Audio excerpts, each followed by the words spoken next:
एक बार एक राजा होता है और इसके 3 पुत्र होते हैं। राजा का पास बहुत बड़ा साम्राज्य होता है। उसको लगता है कि अब तो मेरे जाने का समय आ चुका है, वृद्धावस्था हो चुकी है, तो मुझे लगता है कि अब मेरी जो जायदाद है, जो मेरा साम्राज्य है, मेरे किसी योग्य पुत्र को दे देना था। लेकिन अब समस्या ये थी कि 3 बेटे हैं, 3 में योग्य कौन है ये पता लगाना था राजा को। सभी मंत्री संतरी बुला लिए गए, दरबारियों बुला लिया गया, तीनों बेटाओं को बुला लिया और राजा जो है तीनों बेटाओं को बुलाकर कहता है कि भाई मैं कल जो है साम्राज्य आप में से किसी एक को देने जा रहा हूं, लेकिन उससे पहले एक छोटा सा काम आपको करना है। उन्होंने कहा ठीक है, बताइए क्या करना है। तो उन्होंने क्या किया, अपने यानी राजा ने प्रत्येक पुत्र को 6 जो है मनके दिए, या अपन बोल सकते हैं हीरे दिए, और कुछ पैसा दिया प्रत्येक को बराबर, और कहा साथ में एक रूम दिया और कहा कल आपको जो रूम दिया है उसको आप भर देना। कल जो आपको रूम दिया है उस रूम को भर देना। मैं आपको ये पैसा और ये जो है मोती दे रहा हूं, 6 मोती और ये पैसा दे रहा हूं। कल मैं जब आऊं तो रूम भरा हुआ मिलने चाहिए मेरे को। ठीक है, तीनों बेटे चले गए।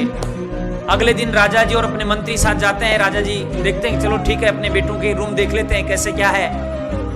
राजा जी सबसे पहले अपने प्रथम बेटे के पास जाते हैं, सबसे बड़े बेटे के पास जाते हैं। देखते हैं रूम जो है घास से भरा हुआ था, हरी हरी घास डाल रखी थी, खूब सारा, बिल्कुल ठसा ठस भरा हुआ था। पूछा उससे भाई क्या किया? तो उनका जो आपने 6 मोती दिए थे उससे मैंने घास खरीद ली और इस रूम को भर दिया। आपने कहा था रूम भरना है तो मैंने भर दिया। और अपनी बात बताई, भाई मैंने घास वास रखी ये है। दूसरे बेटे से पूछा भाई आपका रूम देखा? तो देखा तो उसके कमरे में बहुत सुंदर सुंदर परिधान रखे हुए थे, बहुत बेहतरीन परिधानों से भर दिया कमरे। देखा अच्छा यार इस बेटे ने बढ़िया कमरा भर दिया। पूछा भाई आप कहां से जो 6 मन के 6 मोती आपने दिए थे उससे मैंने ये रूम भर दिया। तीसरे बेटे के पास गए तो देखा तो एक दीपक जलता हुआ दिखाई देता है।